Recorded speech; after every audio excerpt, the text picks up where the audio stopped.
모든 완전한 것에 대해 우리는 그것이 어떻게 생겨났는지 묻지 않는다. 니체는 말했다.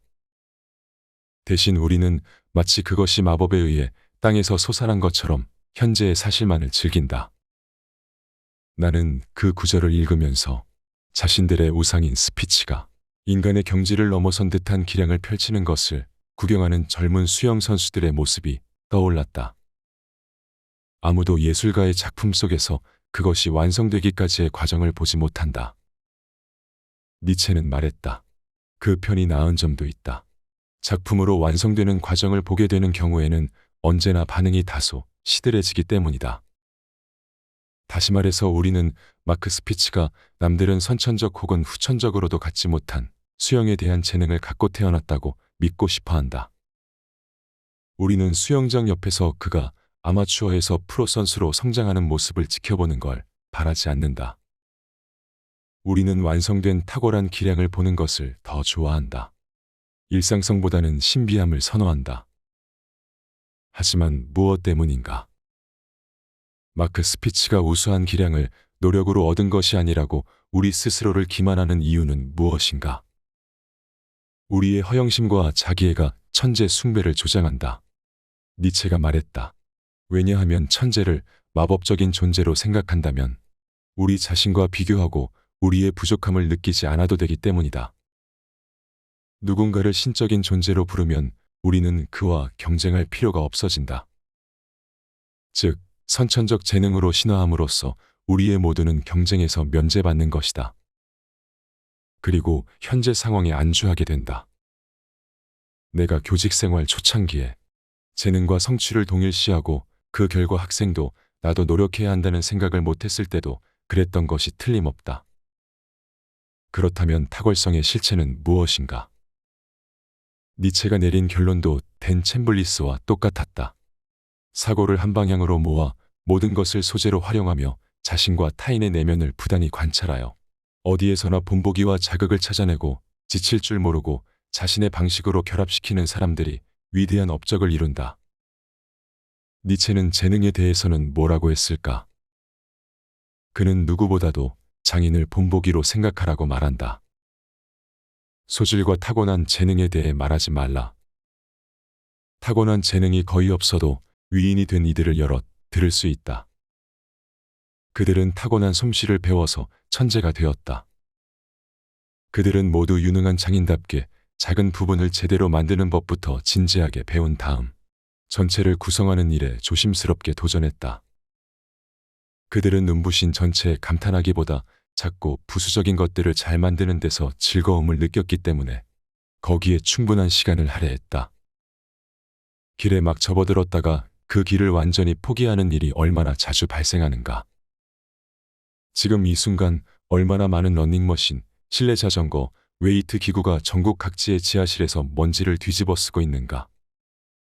얼마나 많은 아이들이 운동을 해보겠다고 나섰다가 한 시즌이 끝나기도 전에 그만두는가.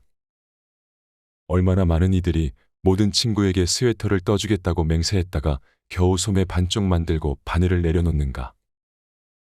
텃밭 가꾸기, 퇴비 만들기, 다이어트하기도 마찬가지다. 얼마나 많은 이들이 시작할 때는 들떠서 열심히 하다가 첫 번째 큰 장애물이나 긴 침체기를 만나자마자 영원히 포기해버리는가. 많은 이들이 시작했던 일을 너무 빨리, 너무 자주 그만두는 듯하다. 어느 나라로 기울이는 노력보다는 다음 날, 그 다음 날도 눈을 뜨면 러닝머신 위에 올라갈 각오가 되어 있는 것이 더 중요하다. 내가 계산한 것이 맞다면 재능은 2배로 갖고 있지만 노력은 절반만 하는 사람은 보통 사람과 같은 기술 수준에 도달할 것이다. 그리고 시간이 지나면서 내놓은 결과물은 훨씬 작을 것이다. 노력형은 기술이 향상됨에 따라 이를 활용해 도자기를 만들고 책을 쓰고 영화를 감독하고 연주회를 한다. 그 도자기, 책, 영화, 연주의 질과 양으로 성공을 판단한다면 끝없는 연습을 통해 재능을 타고난 사람과 동일한 기술 수준에 이른 노력형이 장기적으로 더 큰 성공을 이룰 것이다. 그 무렵 도전에 임하는 불굴의 자세가 중요하다고 말한 사람은 마이크 매슈스만이 아니었다. 성공의 심리학을 막 탐구하기 시작한 대학원생이었던 내게 재계, 예술계, 체육계, 언론계, 의학계, 법조계, 지도자들을 면담하면서 다음과 같은 질문을 던졌다. 당신의 분야에서 최고는 누구입니까? 그들은 어떤 사람인가요? 그들의 어떤 점이 특별하다고 생각합니까? 면담에서 드러난 성공한 사람들의 특성 중에는 해당 분야에 한정된 것도 있었다. 예컨대 다수의 기업인은 재무 위험을 감수하는 성향을 언급했다. 면밀한 계산 끝에 수백만 달러가 걸린 결정을 내리고도 편히 잘 수 있어야 합니다. 하지만 예술가에게 이 특성은 전혀 중요하지 않은 듯했다. 그들이 언급한 특성은 창작 욕구였다. 나는 모든 만들기를 좋아해요. 왠지 모르지만 그냥 좋아요. 그에 반해 운동선수들은 승리할 때 느끼는 황홀감이 동기가 된다고 했다. 승자는 정면 대결을 좋아합니다. 그리고 패배를 싫어하죠. 분야별 특성과 함께 공통적인 특성도 드러났는데 내 관심사는 그 공통 특성들이었다. 분야에 상관없이 크게 성공한 사람들은 운도 좋았고 재능도 있었다. 그 이야기는 전에도 들어와서 의아할 것도 없었다. 하지만 그게 전부가 아니었다. 면담 중 많은 사람들이 나에게 잠재력을 실현해보기도 전에 중도하차하거나 흥미를 잃어 모두를 놀라게 했던 유망주들의 이야기를 들려줬다. 실패한 뒤에도 계속 시도하는 의지가 매우 중요하고도 쉽지 않은 특성인 듯했다. 일이 잘 풀릴 때는 잘 해내지만 잘 안 풀릴 때는 무너져버리는 사람들이 있다. 이들과의 면담에서 거론된 성공한 사람들은 정말 끈질기다는 특성을 갖고 있었다. 사실 처음에는 글을 썩 잘 쓰지 못했던 친구가 있었어요. 우리는 그의 글을 읽다가 어설프고 멜로드라마 같아서 웃곤 했어요.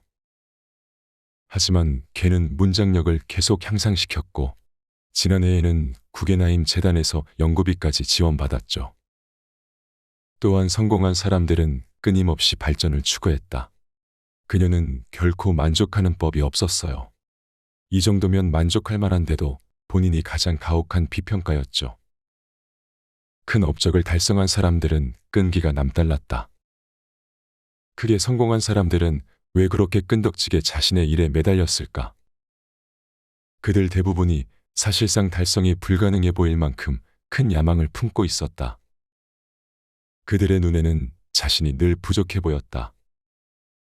그들은 현실에 안주하는 사람들과는 정반대였다.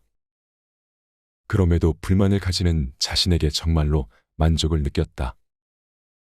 그들 각자가 비할 바 없이 흥미롭고 중요한 일을 한다고 생각했고 목표의 달성만큼 일을 추가하는 과정에서 만족을 느꼈다. 그들이 해야만 하는 일 중에서 일부는 지루하고 좌절감을 안기고 심지어 고통스럽다고 해도 그들은 죽어도 포기할 생각을 하지 않았다. 그들의 열정은 오래 지속됐다. 요컨대 분야에 상관없이 대단히 성공한 사람들은 굳건한 결의를 보였고 이는 두 가지 특성으로 나타났다. 첫째, 그들은 대단히 회복력이 강하고 근면했다. 둘째, 자신이 원하는 바가 무엇인지 매우 깊이 이해하고 있었다. 그들은 결단력이 있을 뿐 아니라 나아갈 방향도 알고 있었다. 성공한 사람들의 가장 특별한 점은 열정과 결합된 끈기였다. 한마디로 그들에게는 그릿이 있었다. 윌 스미스는 이렇게 지적한다. 재능과 기술은 두각을 나타내려고 노력하는 사람, 꿈이 있는 사람, 무언가를 해내고 싶은 사람들에게 크게 오해하는 개념들 중에 하나입니다. 재능은 선천적으로 타고나지만 기술은 무수히 많은 시간 동안 다듬을 때만 향상됩니다. 나는 여기에 기술이 성취와도 다르다는 말을 덧붙이고자 한다. 노력하지 않을 때의 당신의 재능은 발휘되지 않은 잠재력일 뿐이다. 재능이 기량으로 발전할 수도 있지만 노력 없이는 불가능하다. 노력은 재능을 기량으로 발전시켜주는 동시에 기량의 결실로 이어지게 해준다. 앞에서 소개한 내용은 안젤라 더크워스의 책 그릿의 일부입니다. 성공의 비결은 재능이 아니라 저자가 그릿이라고 부르는 열정과 끈기의 조합이라고 합니다. 그릿은 자신이 성취하고자 하는 목표를 끝까지 해내는 힘이자 어려움과 역경, 슬럼프가 있더라도 그 목표를 향해 오랫동안 꾸준히 정진할 수 있는 능력이라고 합니다. 또한 저자는 자신의 지도교수에게 너에게는 이론이 없어 라는 꾸중을 듣고 좌절한 이후 성취심리학의 등식과 이론을 정립하게 됩니다. 재능만으로 성취를 전부 설명하지 못하며 그래서 찾은 단순한 등식은 재능 곱하기 노력은 기술이고 기술 곱하기 노력은 성취라는 등식. 즉 성취는 재능 곱하기 노력의 제곱이다라는 단순하고 놀라운 비밀을 알게 됩니다.